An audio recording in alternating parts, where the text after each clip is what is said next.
তার থেকে আরও যেন আমরা ভালো অবস্থানে নিয়ে যেতে পারি, সেই লক্ষ্যে আমরা সবাই ঐক্যবদ্ধ কাজভাবে কাজ করব।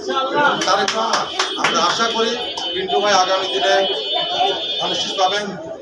আমাদের ভারপ্রাপ্ত চেয়ারম্যান তারেক রহমান জাকেরা পিন্টু ভাইয়ের হাতে ধানের শীষ তুলে দিবেন এবং জাকেরা পিন্টু ভাইকে দিয়ে 8 ঘরে ঈশ্বরদীর এই আসন আমরা পুনরুদ্ধার করবেন। তারেক রহমানের সিদ্ধান্তই চূড়ান্ত সিদ্ধান্ত। তারপরে উনি যাকে ধানের শীষ দিবেন তার পক্ষে আমরা বিজয়ের জন্য আন্তরিকভাবে পরিশ্রম করবো, কাজ করবো ইনশাআল্লাহ। কিন্তু সাধারণ মানুষজন যদি আমাদের প্রতি অসুবিধা হয়, সাধারণ মানুষজন যদি আমাদের প্রতি খুশি থাকে, সেরকম কার্যকলাপ কর্মকাণ্ড আমরা যেন করি। আমরা এমন কোনো কর্মকাণ্ড কার্যকলাপ যেন না করি যেন সাধারণ জনগণ আমাদের থেকে মুখ ফিরিয়ে নেয়। আমরা কখনোই না করি।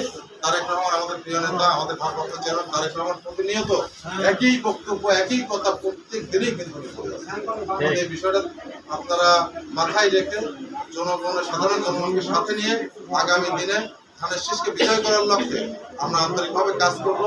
ইনশাআল্লাহ ধানের শীষকে এই আসনে বিজয় লাভ করাবো। ইনশাআল্লাহ আমরাই বিজয় হাসি হাসবো। ইনশাআল্লাহ ধানের শীষে 8 ঘরে ঈশ্বরদী বিজয় হবে। ইনশাআল্লাহ জাকেরা পিন্টু ভাইয়ের হাত ধরে এই আসন আমরা পুনরুদ্ধার করবো ইনশাআল্লাহ। সবার সুস্বাস্থ্য দীর্ঘায়ু কামনা করে আজকে আয়োজন যারা করেছেন এলাকার সবাইকে আমার পক্ষ থেকে আন্তরিকভাবে ধন্যবাদ জানাই। আগামী দিনে ঐক্যবদ্ধ বিএনপি প্রতিষ্ঠার লক্ষ্যে সবাইকে আন্তরিকভাবে কাজ করার আহ্বান জানিয়ে আমি আমার বক্তব্য শেষ করছি। আসসালামু আলাইকুম।